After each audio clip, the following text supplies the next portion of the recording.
Welcome to Pub Sports Radio, NCAA Net Profit. We are back, Max. It is Tuesday. It's Christmas break, the whole deal.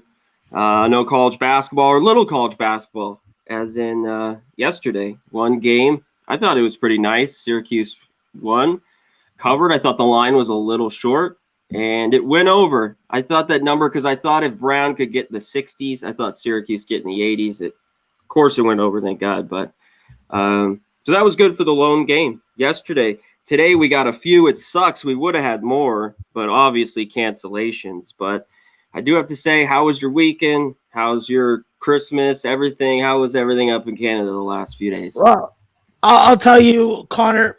For me, I don't celebrate Christmas, but obviously it's been harsh in my household not having my little my Yeah. little my little guy with me anymore. But I did catch up on some sleep. I did freaking get refreshed, as I would say. And I think that I'm just ready for college basketball. I think that in the next 2 weeks, we're going to be able to get through the worst of these cancellations. And I think that programs are waking up to the fact that they got to start bubbling these kids. And if you want to earn money through the nil, then you got to do your part when it comes to athletics also, and that is making the right decision socially and otherwise. I think that from a basketball standpoint over the weekend, Connor, what was so interesting about the competition in Hawaii was what we saw from Fueni Traore. The BYU, I guess he's a freshman. He just had a coming out party altogether, averaging 16 and 10 or something during the couple games. I think that this is the kid that definitely is going to give BYU someone who is going to make Chet Holmgren and Drew Timmy's life very difficult. So I definitely like the emergence of him, and I think BYU is even more dangerous now, and the WCC is even more dangerous because of it. So very nice stuff there. Yeah, it was. It was good for me too. Yeah, it's good to refresh the batteries a little bit. I've been running pretty hard at this. Usually I get one little break, July, hopefully, during baseball, the All-Star break, one little Yeah, break there, and then break right here. So twice a year. So it's always no, good to that's recharge it.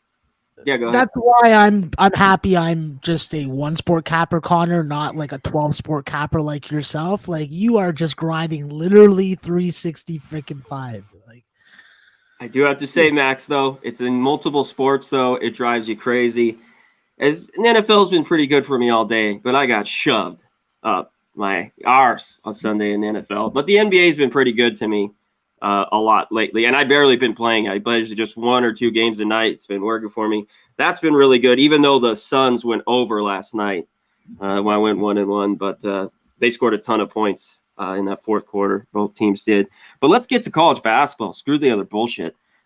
This is a college basketball show. Let's start breaking it down, my guy. Let's get to this first one here. Obviously, the Gonzaga game just tipped off.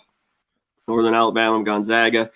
Huge 35-point, spread. Did you have anything there for anybody? I mean, Gonzaga yeah, game. listen, I think that with North Alabama, they've done a really good job on the spread, minus their 3 games that they scored 100 points versus a non D1 opponent. But you're stepping into the alligators freaking nest right now, going up against this Gonzaga team. The question with Gonzaga is, are they going to get guard scoring? Are they going to be able to really put it on teams like they did against Northern Arizona? This would seem like the situational spot, but with North Alabama, their 3-point defense, their field goal defense, their ability to box out on the defensive glass, I think that plays a big factor today. I think that North Alabama finds a way to survive and stays within this big number.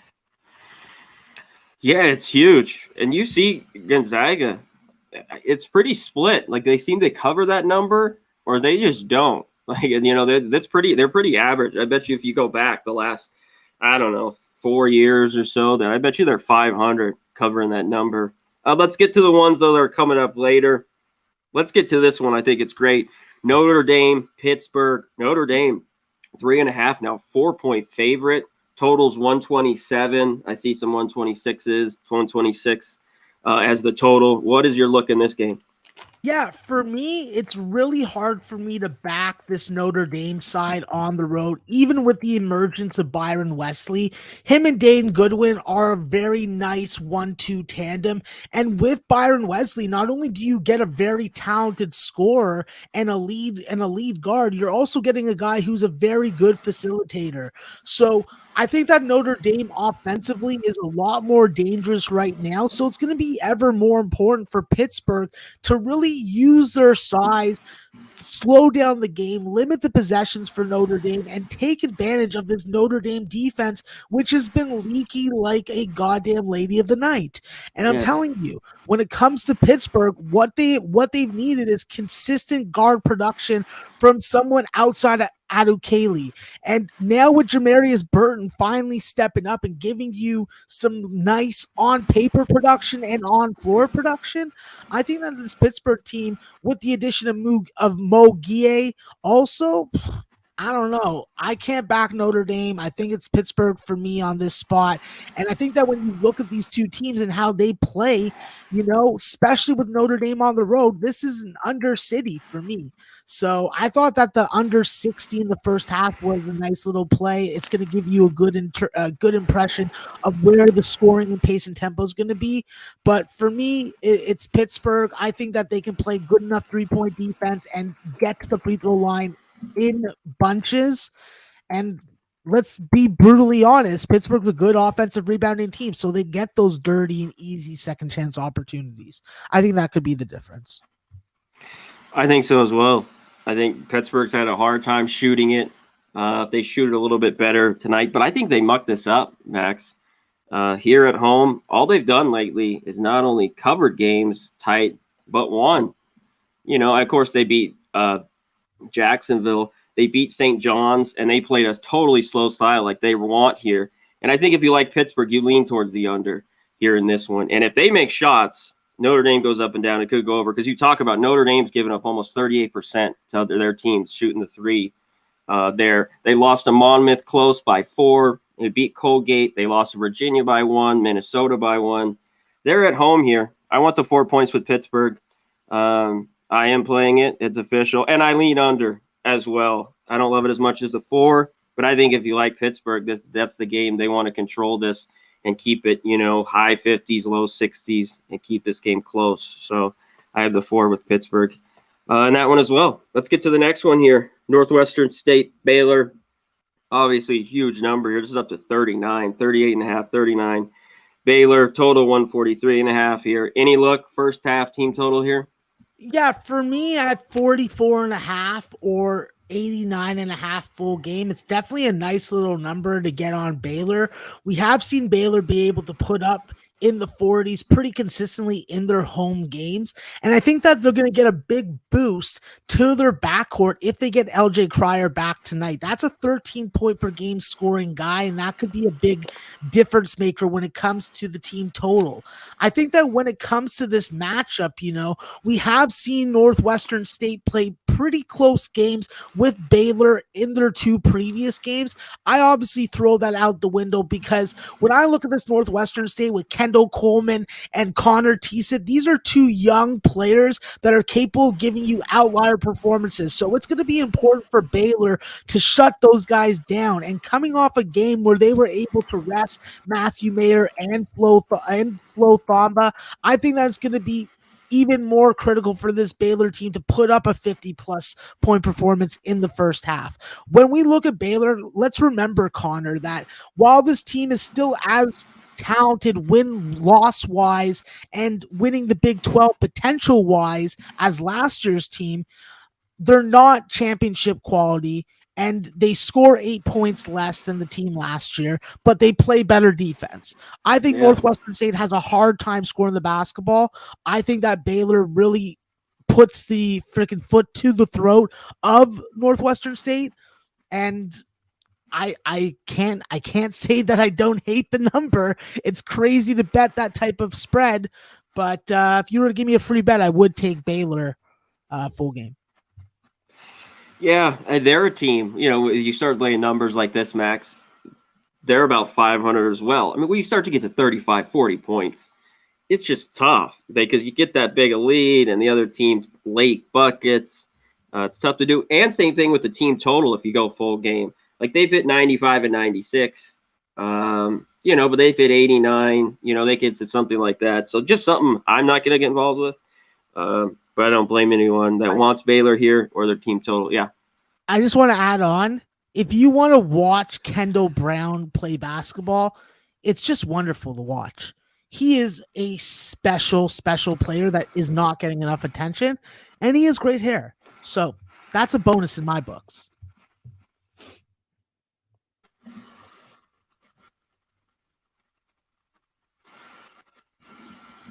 Conor, what's up, Max cut out a little bit, I think. I cut out. I can hear you. Can you hear me now? Yeah. Yes, sir. You're good.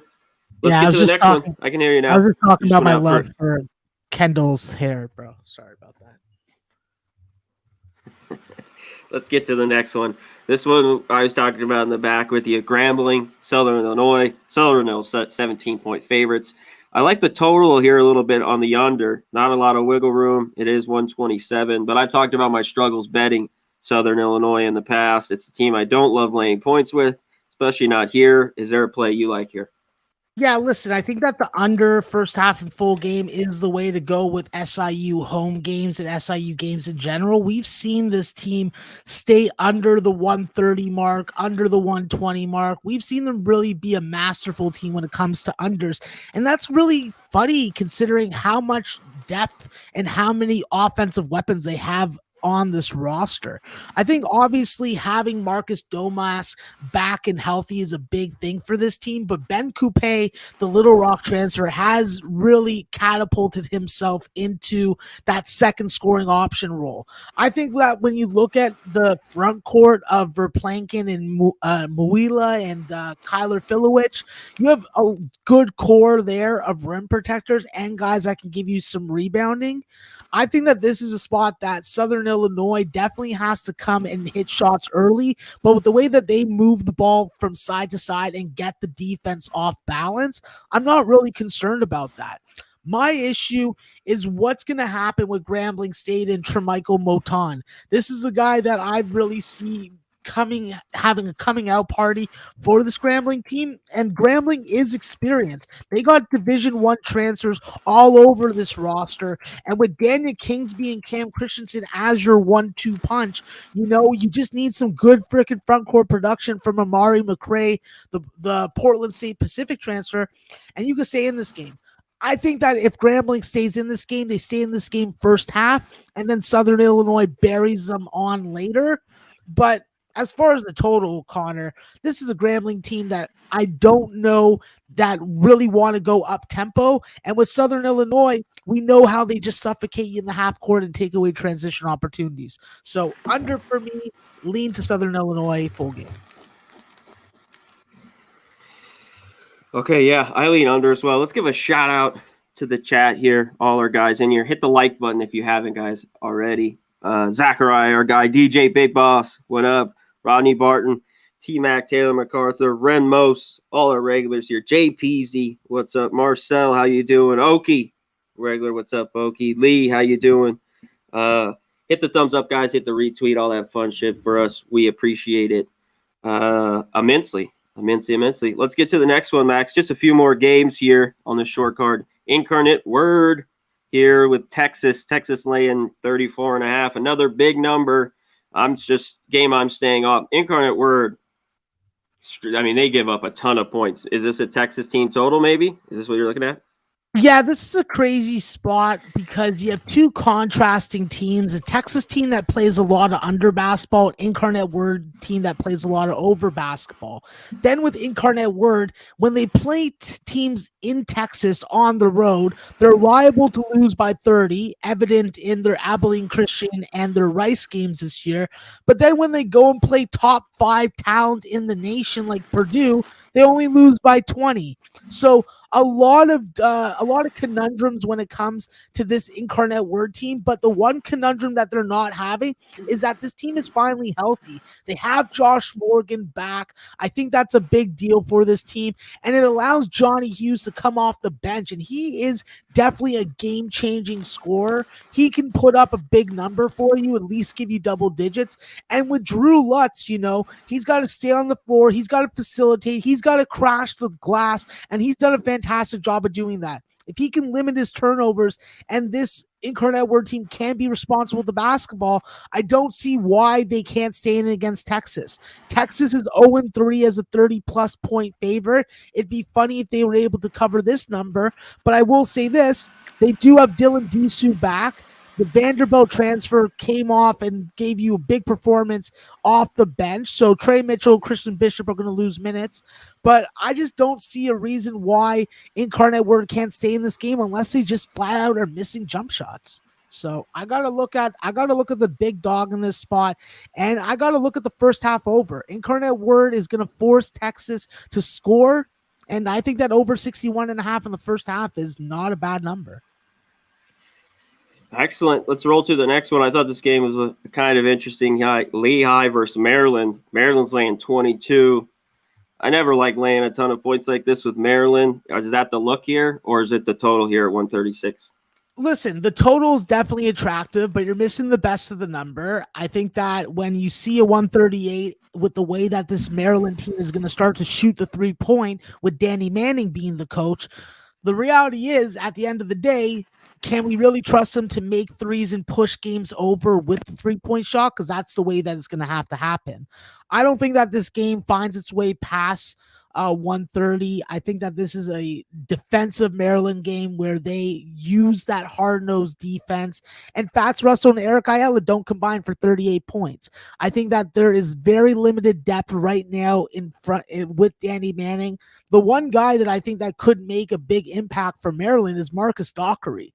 This guy came in highly touted, hasn't earned his way into key minutes. I think that he's definitely going to be pushing the envelope. But at the end of the day, this Lehigh team, I think that they have enough rim protection and they have enough size and scoring down low to be able to stay in with Maryland. I think that the first half is definitely an interesting look. I think that the full game is a good number. I just will not take Maryland, even with the way that they're defending the 3-point line at this kind of number. Because if Lehigh hits like 35% of their threes, there's no way that Maryland's covering this number. So for me, it's Lehigh or pass, and I like unders in the game, but I'm not going to make anything official with the numbers at what they are right now. I agree. It's Lehigh. It's dog or pass here with Lehigh. Dare Maryland to shoot the basketball, a team that's had trouble scoring all year long, Max. So to me, I don't want to be laying 22 with Maryland. Take another game, or if you do, like you said, I like the dog there in this one. This is a good game. We're talking about in the back as well. Probably the best game late night here. Fresno versus Boise. Boise's favored by 5. Totals 119. Take it away. Yeah, listen, you know that I have a lot of love for what Boise's doing right now because Tyson Dagenhart, the South Dakota State transfer, has just been that big of a difference maker. I think that when you can platoon him and Armis together, you got two guys that give you completely different styles of play, but both are very effective within Coach Rice's offense. I think that at the end of the day, what's going to make the difference is what you get from Marcus Shaver. Marcus Shaver has to be effective scorer in the basketball. He has to do a better job of facilitating, and that's where the biggest lack of production has been for Boise. I think that they're doing a good job of running a lot of ISO, getting to the rim and forcing the refs to blow their whistle and making just enough free throws to freaking cover numbers and spreads. I think that Fresno has a much better chance, like in the Utah game, of keeping this game close early, but I just don't think that at the end of the day, Boise's going to give up this at home in conference. We have seen them get stronger as games have gone on, and that has definitely been evident at home, because we have seen them put up 31 or 32 points in first halves and then up that production to over 40 full game at home. That's one of the sealers for me right there. I think that I can bypass the fact that they make that that they miss so many free throws with the fact that Fresno doesn't get there. So unless Dion Stroud and Junior Ballard are going to come off and give you more than 10 plus points off the bench, I don't see where Fresno is going to get the scoring production full game to be able to challenge Boise. Boise's going to have a bad shooting game for Fresno to get it within this number. Orlando Robinson's nice, but he's not enough in conference. Yeah, he's got to pull a lot of weight. I mean, he already, enough's on his shoulders already, Max. You talked about it. They need contributions by other players. And I talk about it. They're a team that needs to get to the free throw line, and they do. They got to make those free throws. One thing with Boise, they've just ripped off a bunch of wins like you talked about. They've got even better in the second half. So tough one for me here, and the line's just tight at 119. I mean, obviously this could be stay under, but at 119 it's just too low. I think the line's sharp here, the line at 119 on the total. And I think Boise at home, but you know how those 5-6 points, sometimes it's not easy to pull it off, but I'd lean with them a little bit. Let's get to the last one here, Max. Let's get to Yale, St. Mary's. Obviously, this Yale team doesn't play much defense. St. Mary's plays defense. They're a 12.5-point favorite. Normally, I don't like laying points, but the St. Mary's team, talk about a team that's played really well. They have total 128.5. What's your look here? Yeah, listen, I'm not one to really preach about how I'm proud of what St. Mary's is doing with what they have. But listen, that game against Missouri State, after being down like 4 or 5 at halftime and then coming around and having that dominating second half, opened my eyes to the fact that this offense is running through their big man. Matthias Toss, Dan Fotu. These are the guys that are getting that touch. They're going inside out, which is conventional freaking scheme. I think that when you look at it, though, this is a group that has been successful like this with balanced scoring, guys having their own outlier games, all while Logan Johnson is shooting 20% from three-point line. So for me, this is a spot where I think that Yale is going to be completely overmatched.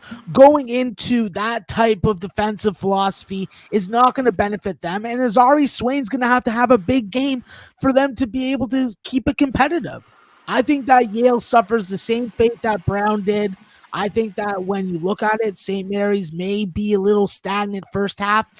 As long as they don't get down more than a couple buckets, I think that they turned around. I think that St. Mary's dominates at the end of 40 minutes. So this is under City for me. This is St. Mary's City for me, and I'll gladly lay the points, and I lay points often.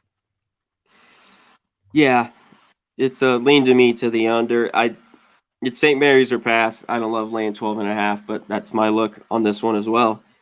That's it for today. All the other ones got canceled. We were disappointed talking about earlier about the UConn game, Xavier game getting canceled.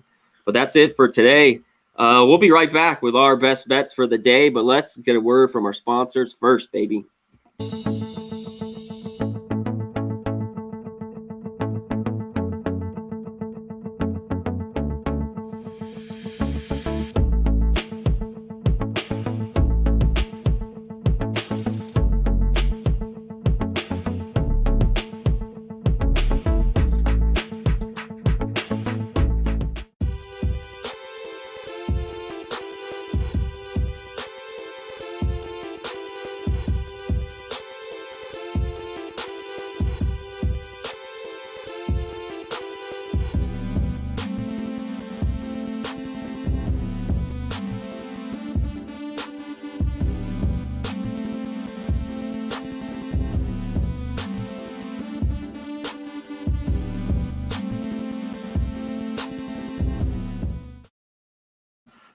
There we go. If you're in the South, in the San Antonio area, go to Southtown 101. Food, booze, karaoke. We love them. Love it. Get there. MyBookie.ag at promo code PubSports. Put 1,000, get 1,000 back. Get it done. Go to MyBookie.ag, promo code PubSports. And Manscaped.com. Christmas is past, but doesn't matter. Still get the Lawnmower 4.0. Get the full bag, though. Get the full kit. You get a leather bag. You get everything with it. Keeps everything trimmed down there. And get the Pub Rub, 2 for $25. Stuff's unreal. Look at this. Hell yeah. These should be beers with Nikki. Fish tanks right here. Pub Rub. Got it. In the mail for our guy Slaughter. Look at this. These are huge too. 15 ounces they almost are. Lots of seasoning. Threw it on the steak the other night. Great shit. Get the all-purpose or you get the barbecue. Put it on your ribs. Go to pubsportsradio.com. Cop a shirt as well from you guys. And shout out to everyone in the chat that I missed about Buck, Joe, Uncle Oliver, Dan Kelly, Tease, all our regulars. Jake Burns, my guy. What's up? How you doing? Shout out that fan. Everyone in here.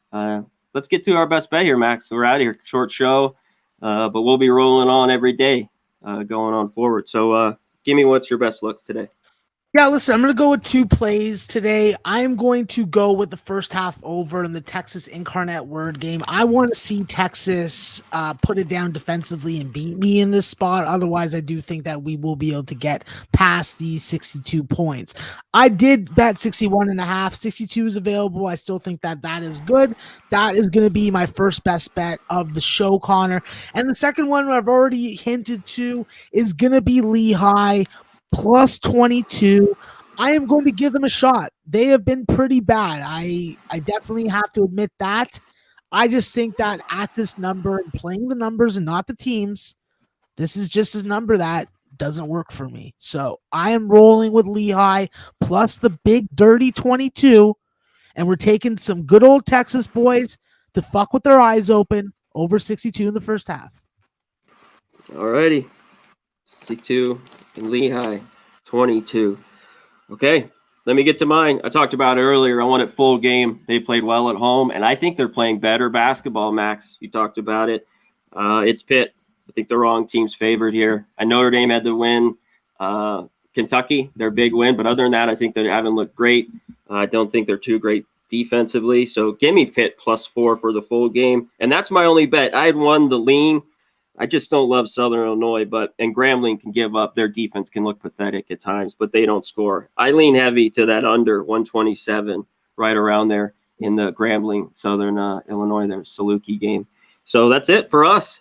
That's it. Quick one, quick show. We'll be back tomorrow. We can't wait. And any last words for the chat, Max, before we get out of here? Yeah, listen, Connor, and of course to the great chat of Pup Sports Radio. The Pup Sports Radio Discord is still popping. Lots of money to be made there. Lots of parlays, lots of single bets, whatever you want, prop bets. So get on in there, fuck with your eyes open. And of course, Connor, I'm eating chicken tenders today. I'm eating the good old Popeyes chicken tenders, and they're great. They taste good. And most importantly, they're dipped in honey and not honey mustard. So I lead and expect people to follow my example. Then, Connor, my last and final point will be Gonzaga and North Alabama are scoring. It's crazy. Hopefully it finds a way to stay under first half. Excellent. There's Max. One last thing. Oki says, which pub rub flavor do you recommend to put on a lady of the night? I have to say, Oki, the all-purpose is pretty all good, all going. But if you want a spicy, maybe Latina of the night, you got to go with the barbecue rub. It's got a little heat to it, paprika. So there you go with Lady of the Night with the pub rub. That's my go-to there. He's the great Maxwell Smart. I'm Conor Mack. We're out of here, baby. We be pubbing!